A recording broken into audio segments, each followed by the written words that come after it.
Selamat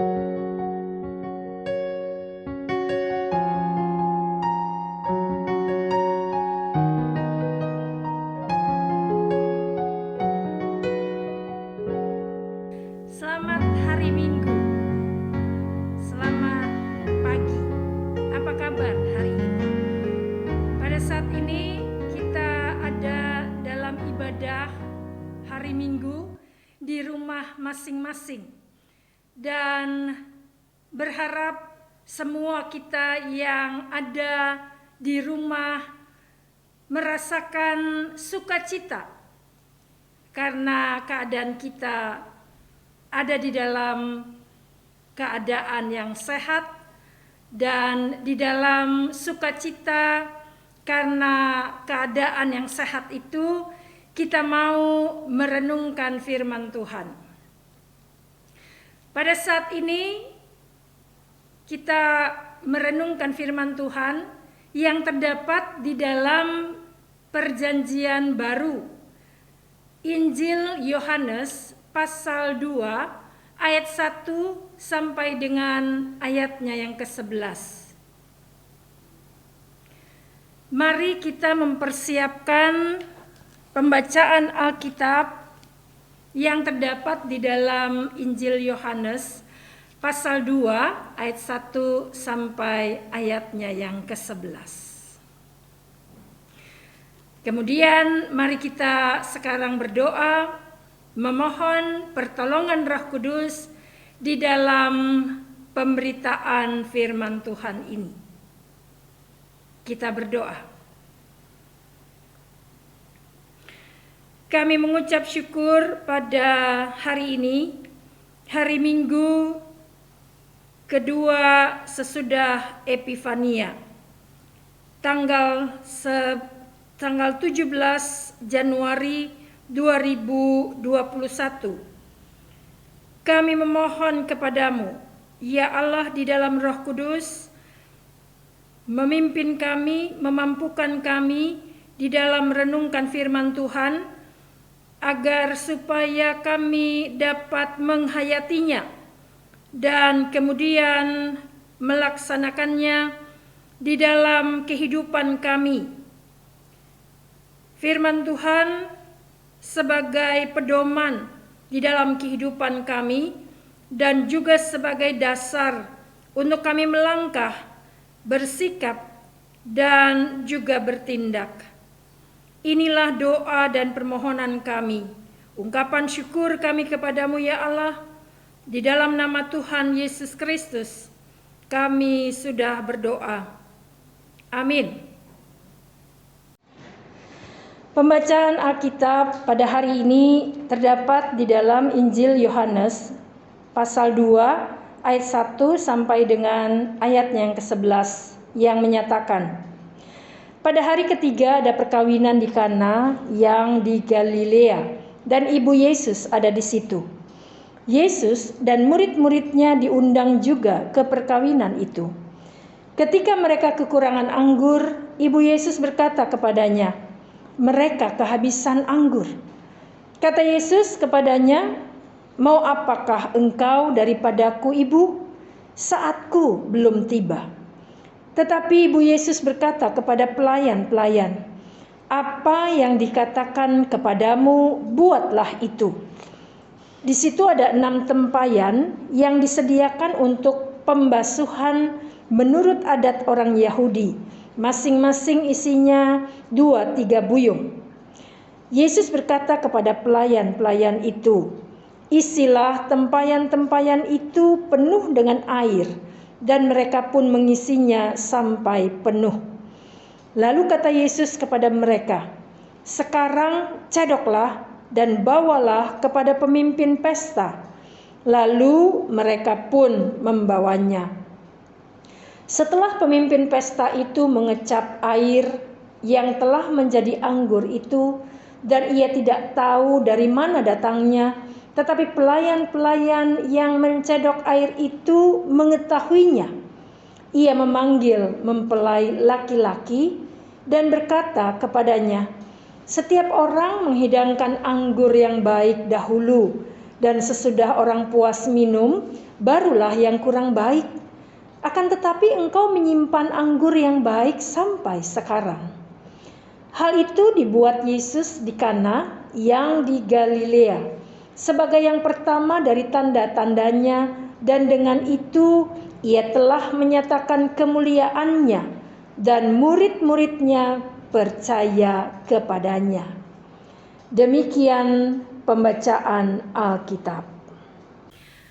Tema pada hari Minggu 17 Januari ini adalah mendengarkan Kristus menjamin masa depan. Di dalam pembacaan kita dikatakan bahwa ada perkawinan di Kana di daerah Galilea, dan Yesus serta murid-muridnya diundang oleh pengantin. Terjadilah masalah pada saat itu. Anggur habis. Dan karena terjadi masalah, maka ada respon yang mau dinyatakan oleh orang-orang yang hadir pada saat itu. Pertama adalah respon Maria terhadap masalah yang terjadi. Kemudian respon Tuhan Yesus. Selanjutnya ada juga respon dari para pelayan ketika itu. Kemudian juga respon dari pemimpin pesta. Dan yang terakhir adalah respon yang diberikan oleh murid-murid Yesus ketika itu. Sekarang mari kita lihat hal-hal yang menjadi perhatian di dalam pembacaan Alkitab pada hari ini. Yang pertama adalah tentang kota Kana yang di Galilea. Kota Kana merupakan kota kecil yang terdapat di dekat kota besar Nazaret. Yang kedua tentang pesta kawin. Di Palestina, pesta kawin merupakan suatu peristiwa yang penting. Pesta dilakukan selama 1 minggu.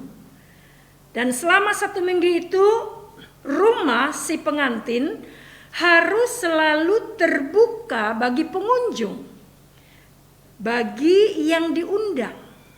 Dan selama itu pula mereka, si pengantin, memakai pakaian pengantin. Kita bisa bayangkan betapa ribetnya. Tiap hari harus memakai pakaian pengantin. Dan juga tentunya pakaiannya harus berganti-ganti. Enggak mungkin memakai pakaian satu selama 1 minggu, bukan? Juga mereka diperlakukan seperti seorang raja dan ratu. Selanjutnya, yang ketiga, Tuhan Yesus diundang dan ia hadir memenuhi undangan si pengantin. Dan yang selanjutnya, masalah terjadi. Masalah terjadi yaitu anggur habis.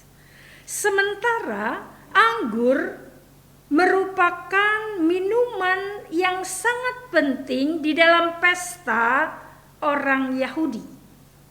Dalam kehidupan sehari-hari, persediaan anggur harus selalu ada. Dapat dikatakan bahwa anggur itu adalah minuman wajib. Apalagi pada saat pesta. Jika habis, maka si tuan rumah mendapat persoalan besar, sebab keramah tamahan yang dilengkapi dengan anggur merupakan tugas suci setiap orang dan keluarga di kalangan orang Yahudi. Maka kehabisan anggur di dalam suatu pesta perkawinan merupakan penghinaan yang amat sangat bagi pengantin. Hal selanjutnya yang kelima adalah respon dari Maria. Ketika muncul masalah yaitu anggur habis, maka Maria datang kepada Yesus. Kita bisa baca di dalam ayatnya yang ketiga. Ketika mereka kekurangan anggur, Ibu Yesus berkata kepadanya, mereka kehabisan anggur. Kemudian hal selanjutnya adalah respon yang diberikan Yesus. Pertama-tama memang ketika ibunya datang lalu mengatakan bahwa yang punya hajatan itu kehabisan anggur. Dijawab oleh Yesus, mau apakah engkau daripadaku ibu? Saatku belum tiba. Namun Yesus tidak tinggal diam. Ketika Maria mengungkapkan akan masalah yang sedang terjadi, di dalam ayatnya yang ke-7 dikatakan Yesus menyuruh para pelayan untuk mengisi air pada tempayan. Ada 6 tempayan dikatakan, Yesus menyuruh untuk mengisi air pada masing-masing tempayan itu hingga penuh. Ayat 7 katakan, isilah tempayan-tempayan itu penuh dengan air. Dan para pelayan itu mengisinya sampai penuh sesuai dengan apa yang dikatakan atau yang diperintahkan oleh Tuhan Yesus kepada mereka. Ada 6 tempayan berukuran besar biasanya ditaruh di depan pintu masuk rumah. Yang sebenarnya tempayan ini fungsinya adalah tentunya sudah diisi air untuk membersihkan kaki dan tangan menurut kebiasaan orang Yahudi. Setelah berjalan sekian lamanya dan juga jarak yang lumayan jauh, maka ketika mereka akan memasuki suatu rumah, maka kewajiban mereka terlebih dulu membasuh kaki yang kotor. Juga membasuh tangan sebelum mereka makan. Tempayan inilah yang digunakan untuk membersihkan kaki dan tangan mereka. Kembali lagi kepada apa yang Tuhan Yesus lakukan. Bahwa setelah tempayan-tempayan itu penuh, kemudian Yesus menyuruh para pelayan untuk mencedok air itu dan kemudian membawanya kepada pemimpin pesta atau pemimpin para pelayan. Pemimpin pesta ini fungsinya adalah mengatur tempat para tamu untuk duduk dan juga mengawasi jalannya pesta.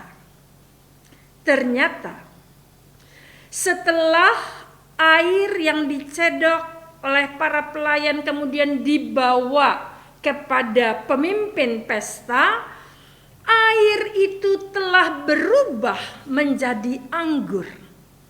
Dan rasa dari anggur itu membuat si pemimpin pesta terkejut.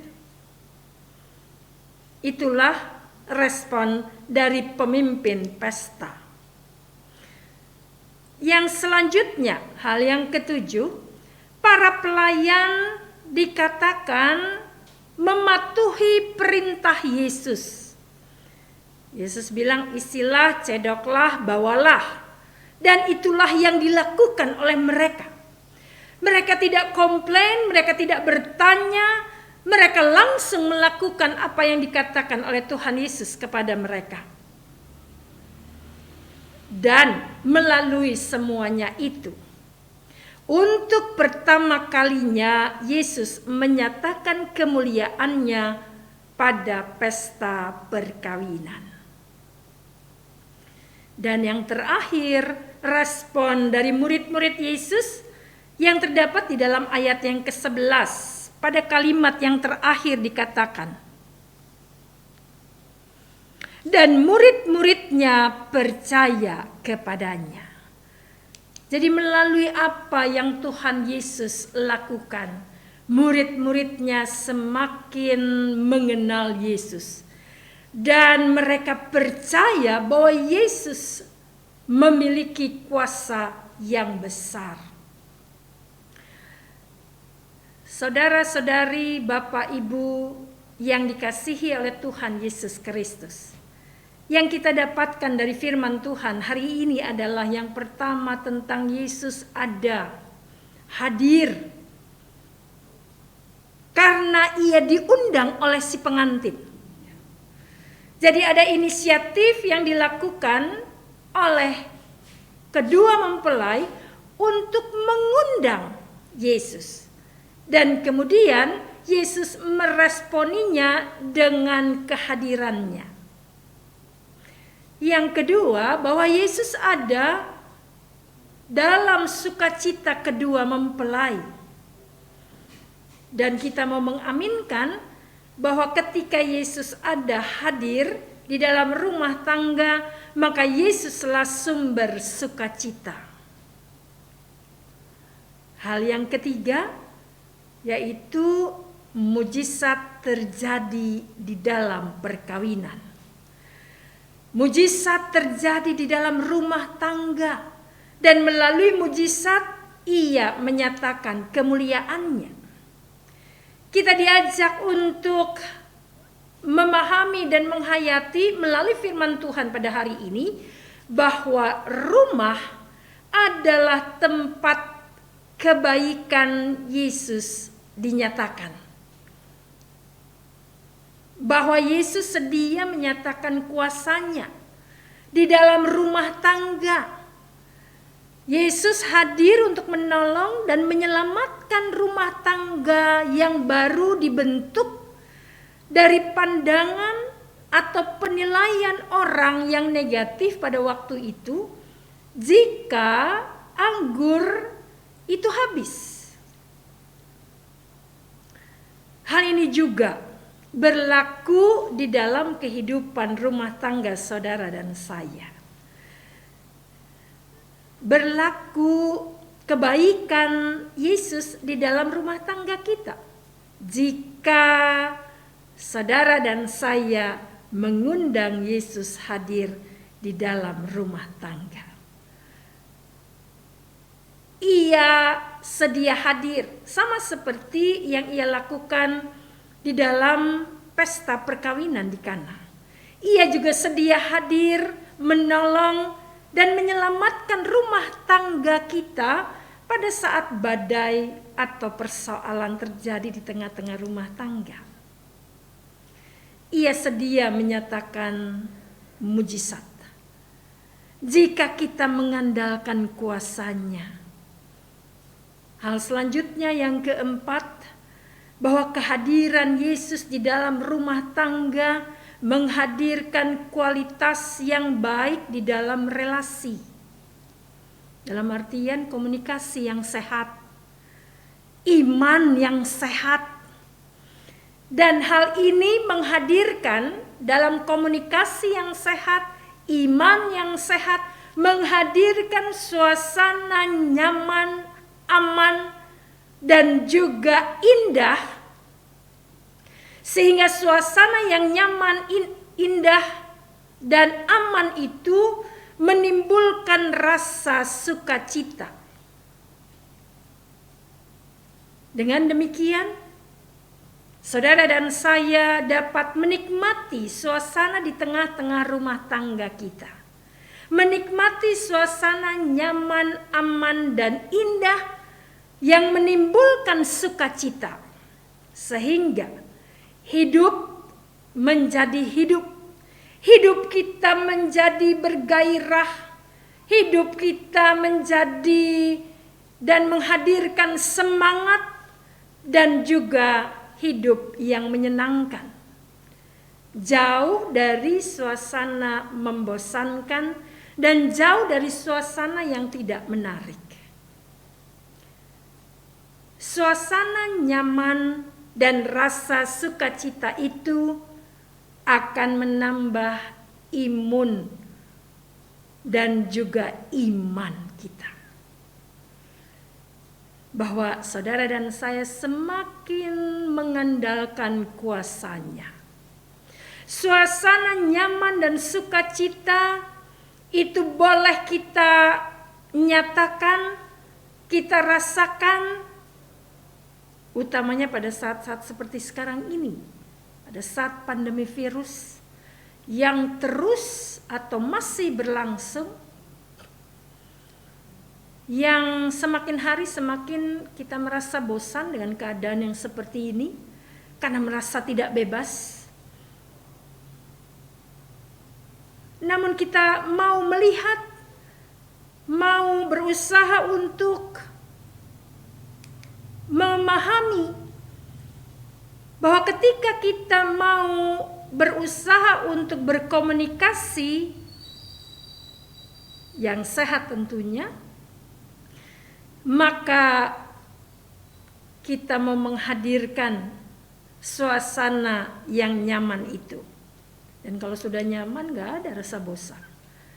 Kalau sudah nyaman tidak ada lagi istilah tidak menarik di dalam rumah. Pasti banyak hal yang menarik di dalam rumah kita sendiri, di dalam relasi kita, baik dengan pasangan dan juga dengan anak-anak atau dengan orang tua, jika kita menciptakan suasana yang nyaman itu. Sehingga pandemi tetap ada, namun suasana yang nyaman itu juga tetap ada di dalam diri kita dan juga di dalam keluarga kita. Oleh karena itu, jika Bapak, Ibu, saudara-saudari ingin merasakan sukacita di dalam rumah tangga, maka undanglah Yesus. Karena Ia sedia datang dan hadir di dalam kehidupan kita. Ia sedia hadir di dalam kehidupan rumah tangga kita. Dengarkan dan hayatilah firman Tuhan serta lakukanlah. Maka kita akan mengalami perubahan hidup. Yang tadinya hidup membosankan, relasi yang membosankan, menjadi relasi yang membuat kita nyaman dan sukacita. Relasi yang selalu di dalamnya ada rasa ketertarikan antara satu dengan yang lainnya. Kemudian yang selanjutnya, hal yang kelima, dengan kehadiran Yesus. Hal yang biasa menjadi luar biasa. Mujizat terus mewarnai kehidupan rumah tangga kita. Keharmonisan yang menghadirkan kebahagiaan di dalam rumah tangga merupakan keniscayaan bagi setiap rumah tangga yang beriman kepada Yesus Kristus. Bahkan kehadiran Yesus Kristus memampukan setiap rumah tangga, memampukan saudara dan saya untuk menceritakan kemuliaan-Nya melalui perilaku kita sehari-hari. Juga membuat hidup kita, hidup keluarga atau rumah tangga kita berkualitas dan juga menjamin masa depan kita. Tetaplah semangat, undanglah Yesus di dalam hidup dan rumah tanggamu, agar supaya kita dapat menikmati hidup, dapat tetap sehat, sehat badan, pikiran, hati, dan juga mental kita. Nanti kita akan kembali memperbincangkan dua pertanyaan di dalam keluarga kita masing-masing. Tuhan Yesus memberkati kita sekalian. Amin.